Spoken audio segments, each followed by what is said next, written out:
Bismillahirrahmanirrahim. Assalamualaikum warahmatullahi wabarakatuh.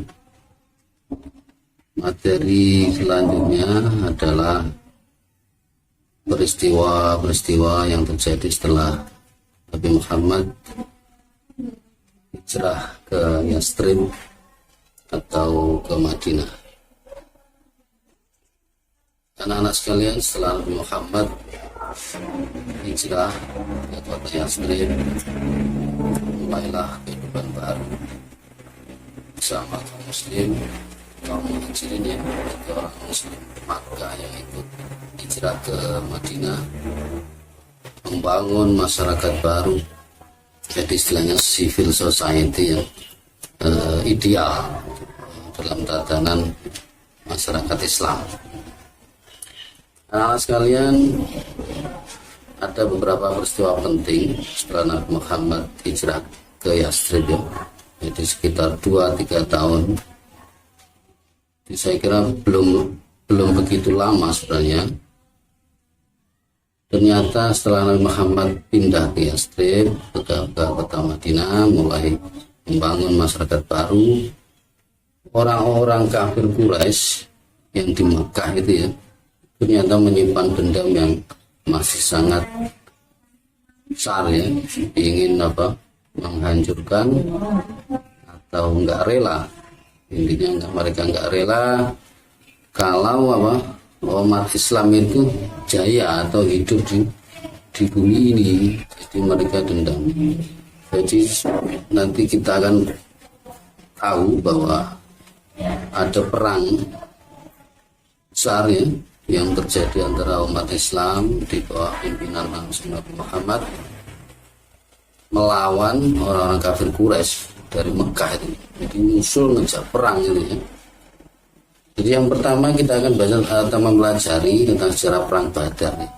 Perang Badar itu terjadi masih tahun kedua Hijriah. Jadi umat Islam itu baru 2 tahun tinggal di Madinah, itu sudah terjadi perang. Jadi orang-orang kafir merecoki, mengganggu pembangunan masyarakat Madinah. Masyarakat Madinah itu diganggu. Jadi perang Badar itu terjadi pada bulan Ramadan, bulan puasa. Jadi umat Islam itu puasa bulan Ramadan ya.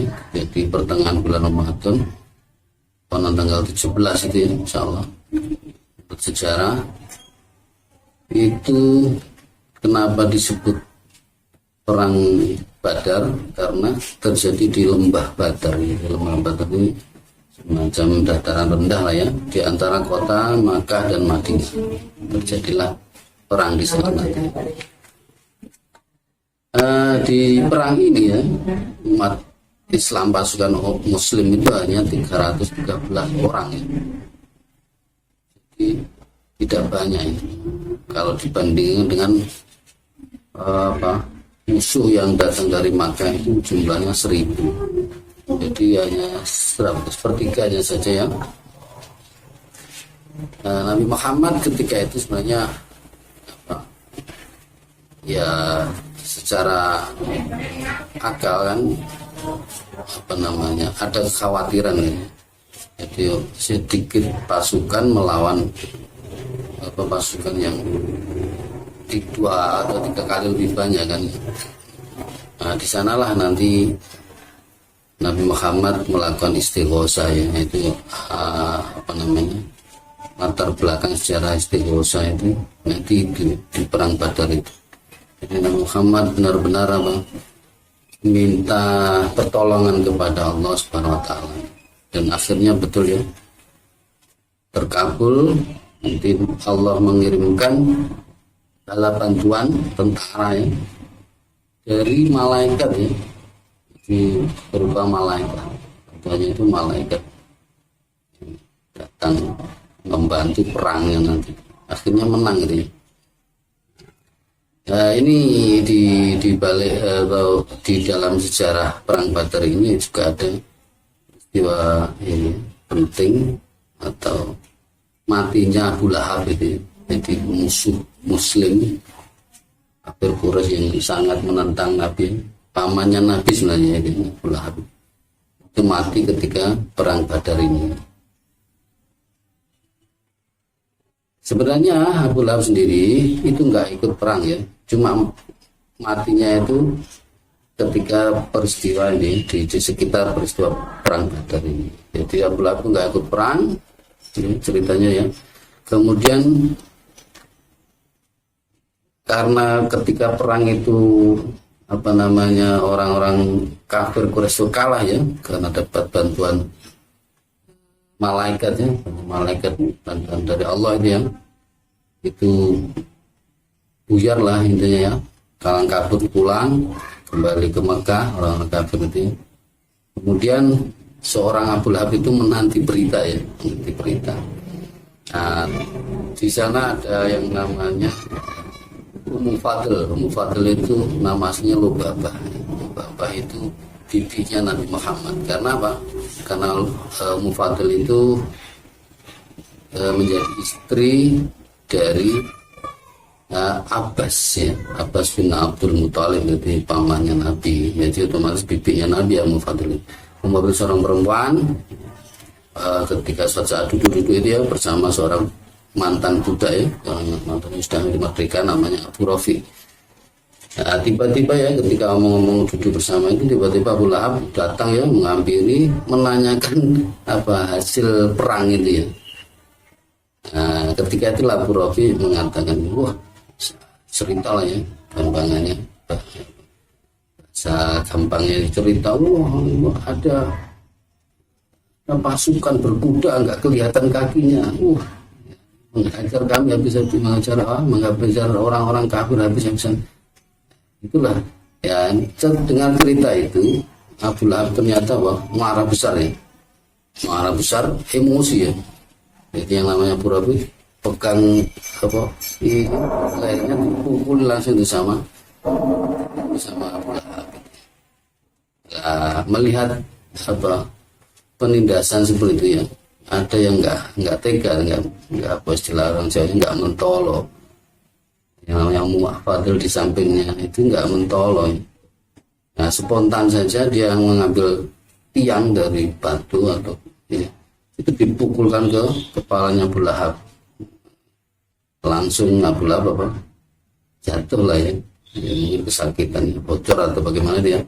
Nah, dari peristiwa itu 7 hari atau berapa ya, sekitar seminggu setelah itulah Abu Lahab mati ya, karena sakitan setelah kena pukulan Ummu Fadl tadi ya, dari Lubabah istrinya Abbas bin Abdul Muthalib tadi. Itu sekitar peristiwa perang Badar itu ya. Kemudian anak-anak itu saya kira nanti kita semua bisa lengkapnya cerita itu mungkin di buku pegangan, kalau nggak ada di ini ya, di kitab Fathul Yakin ini ya, setelah ada. Kemudian ya perang Badar itu ya. Kemudian tahun berikutnya ya, tahun ketiga itu umat Islam melakukan perang lagi, namanya perang Uhud kan anak ya. Nah, Uhud itu terjadi kenapa disebut perang Uhud, karena terjadi di Gunung Uhud, Bukit Uhud ya. Bukitnya kalau di Arab itu namanya Jabal, itu bukan seperti di Indonesia ya, gunung yang tinggi-tinggi. Jabal ya nggak begitu tinggi lah ya, bukit lah. Nah, di perangnya itu di Uhud. Nah, sekarang pasukan Islam di perang Uhud ini sudah agak banyak ya, sekitar 1000-an ya, 1000 orang. Sementara pasukan kafir Quraisy itu tetap lebih banyak lagi, jadi sekitar 3000 ya, 3000 orang, tetap sepertiganya ya, sepertiga pasukan. Jadi secara hitung-hitungan di atas kertas itu pasti kalah ya, demikian perbandingannya itu ya. Tapi ya Allah alam ya, atas izin Allah berani orang-orang Islam itu berani karena pengalaman yang pertama mungkin ya di perang Badar. Nah, sebenarnya dari strategi yang dibuat oleh Nabi Muhammad ya, itu kita sebenarnya sudah hampir mendapatkan kemenangan waktu itu ya di perang Uhud itu, perang Islam. Cuma nanti karena sesuatu hal nanti akhirnya secara hitung-hitungan itu bisa dikatakan kalah ya. Di perang Uhud itu umat muslim kalah melawan orang kafir Quraisy.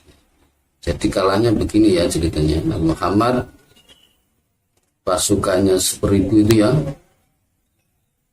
itu ternyata nanti ada seorang munafik ya bernama Abdullah bin Ubay bin Salul yang ya mungkin Yahudi ya, munafik masuk Islam, dan itu nanti di tengah perjalanan ketika naik persiapan pasukan di Gunung Uhud itu ya, itu menghasut ya, atau istilah membelot, mengajak orang-orang muslim untuk tidak jadi berangkat perang. Jadi sekitar 300 orang itu nanti membelot nggak mau perang.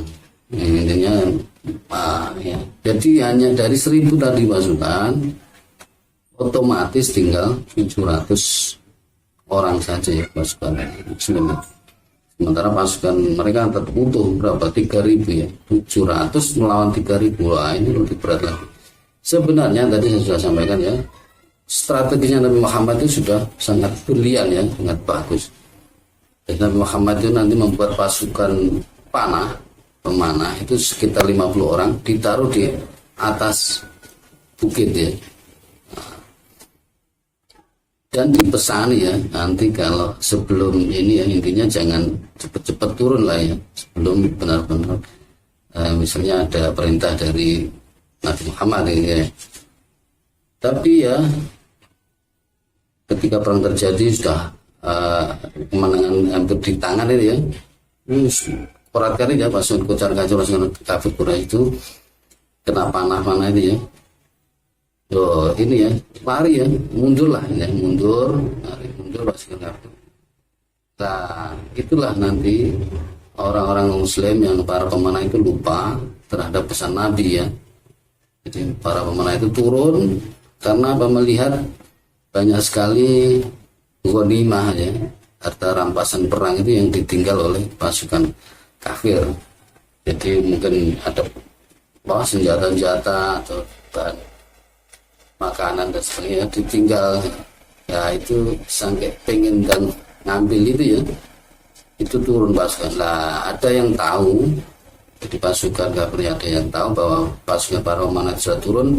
Nah itulah nanti mereka memutar, kemudian istilah digebuk dari belakang. Lah itu kalahnya kan di situ ya, karena lupa terhadap pesan-pesan dari Nabi Muhammad SAW. Makanya kalah ya. Di perang Uhud itu akhirnya kalah 70 orang syuhada ya. Dan itu banyak orang-orang yang hafal Al-Quran wafat di sini sebagai syuhada. Kalau di sebelumnya di perang Badar itu 70 orang dari pihak sana ya, yang mati. Kemudian ada lagi yang ditawan ya. Saya kembali ke perang Badar dulu ya. Jadi yang ditawan itu, orang-orang kami yang ditawan itu diberi beberapa syarat ya untuk bisa bebas ya. Yang pertama bebas kalau mau bayar istilahnya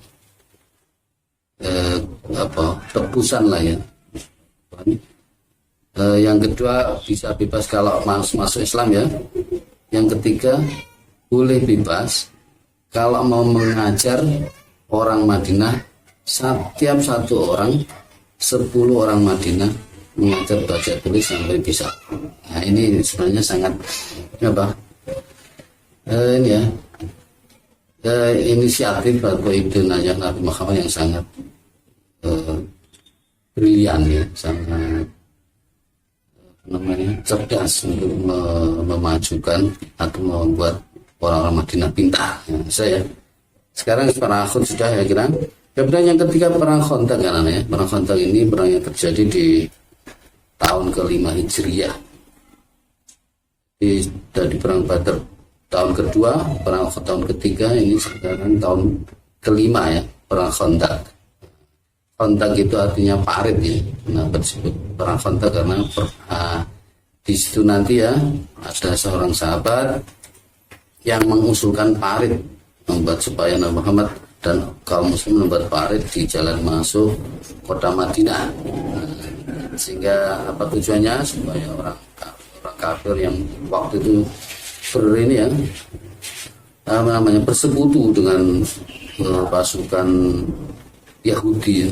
Jadi banyak itu nanti ya, itu perangnya lebih besar lagi ya. Jadi ada 10.000 pasukan kafir dan pasukan Yahudi, kafir Quraisy, Mekah dan Madinah ini bergabung melawan umat muslim yang hanya sekitar 3.000 ya. Kembali lagi hanya sepertiganya saja ya, sepertiga pasukan. Tapi apa, secara ini ya fakta, secara kenyataannya itu apa, umat muslim itu menang meskipun hanya sepertiganya saja, 3.000 pasukan melawan 10.000. Kenapa ya? Karena kali ini ide briliannya berasal dari seorang sahabat Nabi yang bernama Salman Al-Farisi ya. Salman Al-Farisi, dia beliau yang mengusulkan supaya kaum muslim membuat parit di sekitar jalan masuk kota Madinah. Kemudian di situ nanti ya, apa intinya, orang musuh muslim itu nggak bisa masuk. Kemudian di sana konon ya, akhirnya ada ini dalam sejarah itu kita juga disebutkan ini ya, nanti mereka tuh akhir-akhirnya kan lama ini kota Madinah itu lama nggak bisa masuk. Ada yang masuk berapa langsung bisa istilahnya dibunuh lah ya orang-orang.